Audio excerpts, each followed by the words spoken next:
Help Normie, help Normie. Help Help Normie. Ang cute, oh. Ayun. Ng mga bata. Oh, help Yung mga Normie. bata. Gagay. Help Normie nga. Oh, so isang family yan. So ano yung ibibigay ni Norme Garcia sa isang pamilya na nagsabi ng Help Norme! Tent, solar, pagkain, tubig. Ay! Ang dami!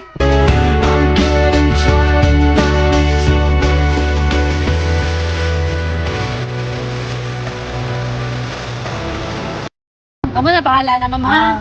Okay, so kaya yan. kapag nato sa tanan, mga tanan na, okay? Ayun! Okay na mo. Thank you! Ano, may bata dito, tapos may dala-dala tayo na ano ba, na damit pang bata. Bigay ko ng ano din natin, nag-sponsor na taga Panabu ata yun. Oo. Halika, dali. Cute, cute. Tignan nyo. Ano? Ala! Ayun! Bagay na bagay sa kanya, May. Tignan mo naman ang paglaki niya. Paglaki.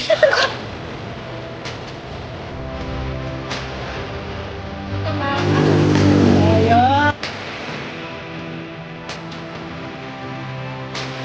We need cash! We need cash! We need cash! We need cash! Food and water. Oh, bibigyan natin siya. cash! We need cash! Cash! Halika, sir. Bakit kailangan mo ng ano, ng pera instead sa pagkain at sa tubig? Para pagpapit man ng gatas. Ng gatas? Yes po. Oh, dahil we need cash yung sabi mo dyan, bibigyan kita ng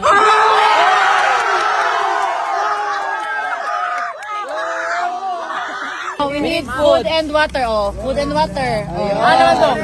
Plus on beda. May namit kami na bata na may cancer. At sobrang idol ko si Norme. Isa din to sa biktima ng lindol dito sa Manay.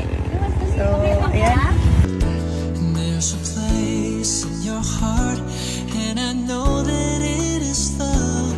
In this place, it was brighter than tomorrow. Happy ka? Happy? Happy, happy. Really try, you'll find there's no need to cry. In this Be strong lang. Angko kami, ha? Okay? Ito na nga, parang nagparade na kami dito. Balik na lang tayo doon. Kasi sumusunod na mga tao. Wala na tayong magagawa dyan. Basta goal natin is mabigay na ito lahat.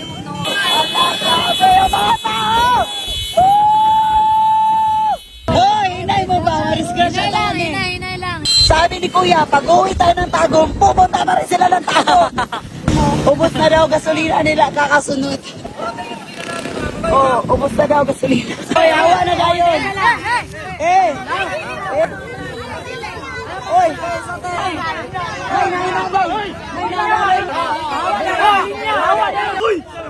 Mga pangga, ito na yung second batch natin para sa mga taga Manay, Davao Oriental.